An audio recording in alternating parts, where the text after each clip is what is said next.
नमस्कार दोस्तों, मेरा नाम है राहुल यादव और आप सभी का स्वागत है इन्वेस्ट राइट की एक नई वीडियो में। दोस्तों, चैनल पर एक बहुत ही बढ़िया सा कमेंट आया है। आप लोग भी कमेंट सुनेंगे, आपको भी काफ़ी अच्छा लगेगा कमेंट। और हो सकता है इसी तरह की कोई प्रॉब्लम आपके भी मन में चल रही हो, आपके माइंड में भी घूम रही हो कोई कन्फ्यूज़न इस तरह की, लेकिन आप कमेंट ना कर पा रहे हो। देखिए, इन सर ने जो कमेंट किया है, अच्छी बात मुझे इनके कमेंट में ये लगी है कि जो इनके मन में था, जो भी कन्फ्यूज़न था जिस तरह का भी, वो इन्होंने कमेंट करके मुझसे डिस्कस किया।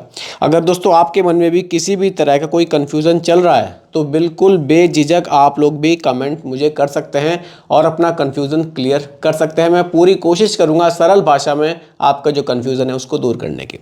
चलिए, कमेंट में आपको पढ़कर बताता हूँ। कमेंट मुझे किया है विवेक कुमार महातो जी ने।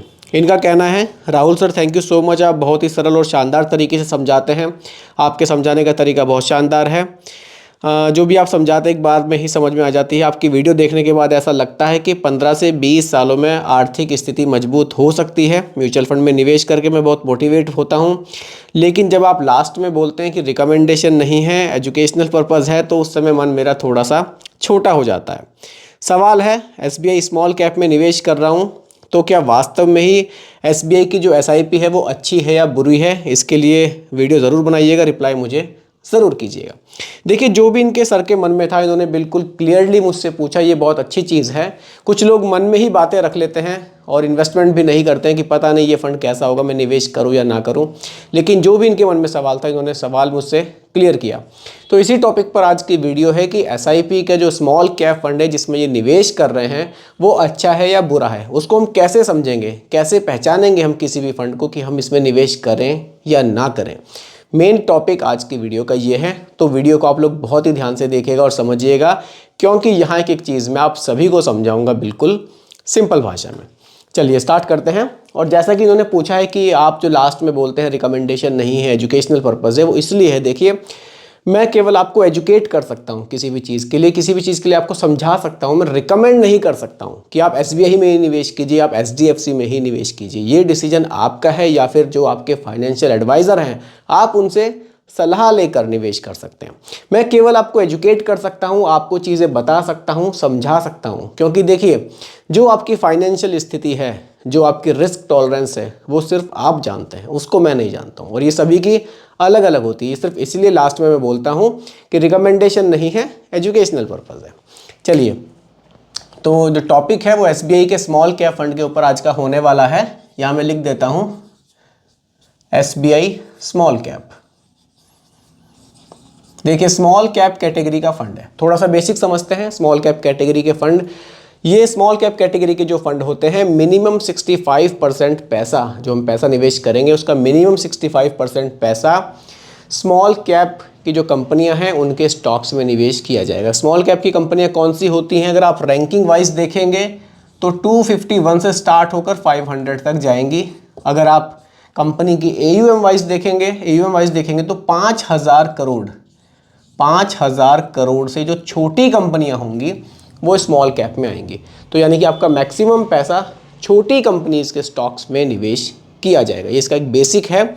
आगे बढ़ते हैं, SBI स्मॉल कैप को बहुत डिटेल में समझेंगे ताकि टॉपिक हमारा पूरी तरह से क्लियर हो कि हम इसमें निवेश करें या फिर ना करें। चलिए आ जाते हैं सीधा SBI स्मॉल कैप पर। फंड साइज़ की सबसे पहले बात करेंगे, कितना पैसा लोगों ने इस फंड में निवेश किया हुआ है। क्योंकि देखिए, फंड साइज़ से क्लियर होता है कि लोग इस फंड में कितना इंटरेस्ट दिखा रहे हैं। फंड साइज़ की बात करूं, 25,435 करोड़, 25,435 करोड़ रुपए का फंड साइज़ हमें देखने को मिलता है। काफ़ी बढ़िया फंड साइज़ है स्मॉल कैप कैटेगरी के हिसाब से। अगर मैं एक्सपेंस रेशियो की बात करूँ, 0.69% का हमें देखने को मिलता है। एक्सपेंस रेशियो दोस्तों वो खर्चे होते हैं जो एक म्यूचुअल फंड कंपनी हमसे चार्ज लेती है हमारे फंड को मैनेज करने के लिए। चलिए अब बात करते हैं डायरेक्टली होल्डिंग्स की। यहीं से आपका सवाल स्टार्ट हो जाएगा कि ये फंड हमारे लिए कैसा है। देखिए, होल्डिंग्स क्या होती हैं? होल्डिंग्स होती है दोस्तों, जो भी पैसा हम इस फंड में निवेश कर रहे हैं, भले ही हम 1,000 रुपये महीना कर रहे हैं, SIP के थ्रू कर रहे हैं, हमने मान लीजिए 1,000 भी निवेश किया, वो 1,000 रुपये हमें पता होना चाहिए कि वो हमारे 1,000 रुपये को जो फंड मैनेजर है SBI स्मॉल कैप के, कहाँ निवेश करेंगे।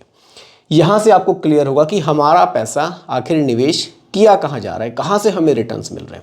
कहीं ऐसा तो नहीं है किसी अर्जी फर्जी कंपनी की तरह खाली बता दिया है आपको कि आप 1000 रुपये लगाइए और आपको 2000 रुपये मिल जाएंगे। नहीं, म्यूचुअल फंड में सभी चीज़ें क्लियर हैं कि आपका पैसा निवेश आखिर किया कहाँ जा रहा है, वो यहाँ पर आपको होल्डिंग से क्लियर होगा। देखिए, किसी भी फंड में, किसी भी म्यूचुअल फंड में आप पैसा इन्वेस्ट करते हैं, वहाँ आपका पैसा डाइवर्सिफाई किया जाता है। आपका पैसा large cap, mid cap, small cap तीनों कैटेगरी में निवेश किया जाता है। अब ये स्मॉल कैप कैटेगरी का फंड है, जैसा कि मैंने स्टार्टिंग में बताया था, मिनिमम 65% तो स्मॉल कैप कंपनी के जो स्टॉक्स है वहीं जाएगा। लेकिन जो बाकी का है वो कहाँ निवेश किया गया है उसको समझते हैं। देखिए, स्मॉल कैप, मिड कैप और लार्ज कैप। देखिए, बहुत ही सिंपल तरीके से समझाने की कोशिश कर रहा हूँ, फिर भी कंफ्यूजन हो कमेंट ज़रूर कीजिएगा। स्मॉल कैप में 86.27, जैसा कि इसमें मिनिमम 65 तो रखना ही है, तो यहाँ फंड मैनेजर ने 86.27% स्मॉल कैप में ही रखा है। मिड कैप में 6.75% रखा है। लार्ज कैप में निवेश यहाँ नहीं किया गया है। कुछ इस तरह से डाइवर्सिफिकेशन यहाँ किया गया है आपके पैसों का। मिड कैप में कौन सी कंपनी है? मिड कैप में वो कंपनियां हैं जिनकी रैंकिंग 101 से लेकर 250 तक जाएंगी। तो पैसे का डाइवर्सिफिकेशन कुछ कंपनी वाइज अगर आप देखें तो इस तरह से है। अगर आप मार्केट कैप के हिसाब से देखें, अगर आप सेक्टर वाइज देखें कि हमारे पैसे को किस सेक्टर में निवेश किया जा रहा है, फाइनेंशियल सेक्टर में, सर्विसेज में, कैपिटल गुड्स में, कंज्यूमर स्टेपल्स में। अगर आप कंपनी वाइज होल्डिंग्स देखना चाहें कि किन कंपनीज के स्टॉक्स में निवेश किया जा रहा है, वो भी मैं आपको बताता हूं। देखिए, ब्लू स्टार लिमिटेड में, निफ्टी 50 में, कलपत्रु प्रोजेक्ट्स इंटरनेशनल लिमिटेड में, फिनोलेक्स इंडस्ट्रीज लिमिटेड में, लेमन ट्री होटल्स में। लेमन ट्री एक होटल की चेन है, काफ़ी बढ़िया इसके स्टॉक्स हैं। तो काफ़ी बढ़िया जगह आपको देखने को मिलेगा कि पैसा आपका निवेश किया जा रहा है। अब आप बात करिए यहाँ पर, अब आप देखेंगे रिटर्न्स हमें कितने देखने को मिलते हैं इस तरह से डाइवर्सिफिकेशन करने के बाद। देखिए, अगर आप देखें लास्ट के 5 ईयर्स के रिटर्न्स तो आपको देखने को मिलेंगे 29% के। अगर आप थोड़ा सा लंबा ट्रैक रिकॉर्ड ने देखना चाहें, लास्ट के 10 ईयर्स की परफॉर्मेंस देखना चाहें, अगर आप वो देखेंगे तो वो आपको देखने को मिल रही है 23.67%। कुछ ये रिटर्न्स SBI स्मॉल कैप ने लास्ट के 10 ईयर्स में जनरेट किए हैं। तो देखिए, रिटर्न्स काफ़ी बढ़िया जनरेट इस फंड ने किए हैं। अब आज से 10 साल पहले अगर किसी ने इसमें SIP स्टार्ट की होती तो उसको 23% के रिटर्न मिले हैं, तो काफ़ी बढ़िया अमाउंट यहाँ पर बन जाता। अब देखिए दोस्तों, सवाल वही आ जाता है स्टार्टिंग से, क्या ये हमारे लिए सही है या फिर नहीं। अभी देखिए, लास्ट के 10 ईयर की परफॉर्मेंस आपके सामने है। जैसा कि मैंने आपको बताया, पैसा स्टॉक मार्केट में ही जाएगा जो पैसा आप SBI स्मॉल कैप में निवेश करेंगे। स्मॉल कैप में एलोकेशन बहुत ज़्यादा है, 86.27%। इसको थोड़ा सा घटाया भी जा सकता है फंड मैनेजर के द्वारा। अगर इसको घटा के लार्ज कैप में एलोकेशन बढ़ा दे तो ये फंड थोड़ा सा कम वोलेटाइल हो सकता है। लेकिन स्मॉल कैप में एलोकेशन जितना ज़्यादा होगा, जितना ज़्यादा पैसा आपका छोटी कंपनियों में निवेश किया जाएगा, रिटर्न्स भी आपको उतने ही बढ़िया फ्यूचर में देखने को मिल सकते हैं। अगर आपकी रिस्क टॉलरेंस अच्छी है, आप लंबी अवधि के लिए पैसे को निवेश कर रहे हैं, आप 15 साल, 20 साल, 25 साल के लिए SIP कर रहे हैं, आप SBI स्मॉल कैप में एक SIP स्मॉल कैप में जो आपका पोर्टफोलियो है उसको रख सकते हैं। लेकिन ये फंड सही है या नहीं, ये सब कुछ डिपेंड करेगा आपके रिस्क टॉलरेंस पर। अगर आप इतना रिस्क ले सकते हैं, आप 1000-2000 रुपये का जो आप स्मॉल कैप में इस SIP को लंबी अवधि तक चला सकते हैं, तो बिल्कुल आप SBI स्मॉल कैप में निवेश कर सकते हैं। लेकिन अगर आपके रिस्क टॉलरेंस अच्छी नहीं है, आपको लगता है कि नहीं, मैं ज़्यादा रिस्की फंड में पैसे को निवेश नहीं करना चाहता, तो फिर आप स्मॉल कैप फंड्स में निवेश ना करें। आप किसी लार्ज कैप फंड में निवेश करें या किसी हाइब्रिड फंड में निवेश करें, तो वो आपके लिए ज़्यादा बेहतर होगा। जैसा कि मैंने आपको स्टार्टिंग में बताया था कि सभी की फाइनेंशियल कंडीशन अलग है, सभी की रिस्क टॉलरेंस अलग है, इसीलिए सभी फंड्स सभी लोगों के लिए बढ़िया कभी नहीं हो सकते। तो जो आज का सवाल था कि ये फंड मेरे लिए सही रहेगा या नहीं, ये मैंने SBI स्मॉल कैप के लिए आपके लिए डिटेल वीडियो इसीलिए तैयार करी है ताकि आपको क्लियर हो सके कि क्या ये मेरे लिए अच्छा रहेगा या फिर नहीं। अगर आप इस फंड में एग्जाम्पल के लिए मानकर चलते हैं, एग्जाम्पल हम यहाँ लेकर चल रहे हैं, अगर आप इस फंड में 2000 रुपये महीना की कोई SIP स्टार्ट करते हैं, 2,000 रुपये महीना की रिटर्न्स। देखिए रिटर्न्स इस फंड ने पास्ट में 23% के आसपास बना के दिए हैं, लेकिन क्योंकि पैसा स्टॉक मार्केट में जाता है तो रिटर्न्स कम या ज़्यादा हो सकते हैं। अगर फ्यूचर में आपको 23 की जगह 20% भी मिल जाते हैं, बहुत ज़्यादा नहीं, 23 मिले हैं, हम 20 रख लेते हैं, अगर 20 भी फ्यूचर में मिल जाते हैं ड्यूरेशन, और अगर आप इस एसआईपी को 20 से 25 साल तक चला ले जाते हैं, केवल देखिए 2,000 रुपये महीना की एसआईपी है, बहुत बड़ी एसआईपी नहीं है।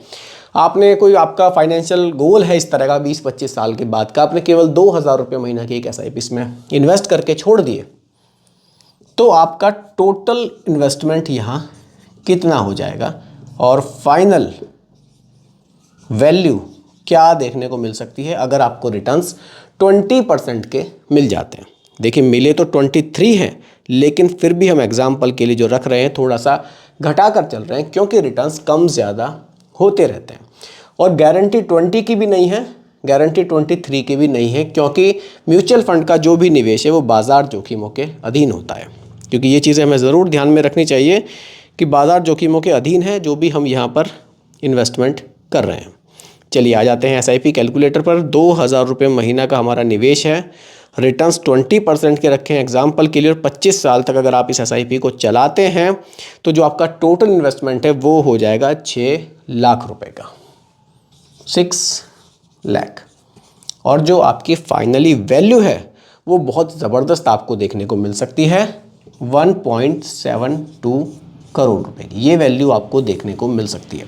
लेकिन अभी देखिए फ्यूचर में हो सकता है कि रिटर्न्स हमारे कम हो जाएं, मैंने 20 रखे हैं यहाँ पर, हो सकता है कि हमें 18 ही मिले। अगर हमें 18 मिलते हैं तो भी जो हमारी वैल्यू है वो तब भी 1 करोड़ से ऊपर की ही हमें देखने को मिलेगी। यानी कि 18% के रिटर्न्स पर भी आपको 1 करोड़ रुपए देखने को मिल सकते हैं। लेकिन अगर यही वैल्यू जो हमें पास्ट में मिली है 23% की वो मिल जाती है, तो फिर जो हमारे रिटर्न्स हैं 1.72 करोड़, ये 3 करोड़ रुपए तक भी जा सकते हैं। तो देखिए स्मॉल कैप कैटेगरी का फंड है, वैसे तो बहुत ज़्यादा वोलेटाइल होता है, लेकिन रिटर्न्स भी काफ़ी बढ़िया जनरेट करते हैं। कारण क्या है, रिटर्न्स अच्छे जनरेट करने का मैक्सिमम पैसा छोटी कंपनीज़ के स्टॉक्स में निवेश किया जाता है। छोटी कंपनीज़ के स्टॉक्स में जब पैसे को निवेश किया जाता है तो वहाँ पोटेंशियल ज़्यादा होती है रिटर्न्स जनरेट करने की, वो कंपनियाँ बहुत तेज़ी से ग्रो कर जाती हैं। लेकिन जो बड़ी कंपनी के स्टॉक्स में पैसा निवेश किया जाता है, जो पहले से ही बहुत बड़ी हैं, वेल स्टेबलाइज्ड हैं, तो वहाँ जो ग्रोथ है वो बहुत स्लोली होती है, इसलिए रिटर्न्स आपको लार्ज कैप में कम देखने को मिलते हैं। तो दोस्तों यही आज की वीडियो का टॉपिक था कि एसबीआई स्मॉल कैप हमारे लिए अच्छा है या नहीं। तो उम्मीद करता हूं कि टॉपिक आपको पूरी तरह से क्लियर हुआ होगा। फिर भी कोई कंफ्यूजन हो आप मुझे दोबारा कमेंट कीजिएगा, रिप्लाई मैं आपको ज़रूर करूंगा। बाकी दोस्तों फिर से वही कहना चाहूँगा, रिकमेंडेशन नहीं है, केवल एजुकेशनल पर्पस वीडियो आप लोगों के लिए बनाया गया है। वीडियो कैसी लगी कमेंट में ज़रूर बताइएगा, पसंद आई हो तो लाइक शेयर भी कीजिएगा, और मेरे चैनल पर अगर आप नए हैं इसको भी सब्सक्राइब आप ज़रूर कीजिएगा। नमस्कार।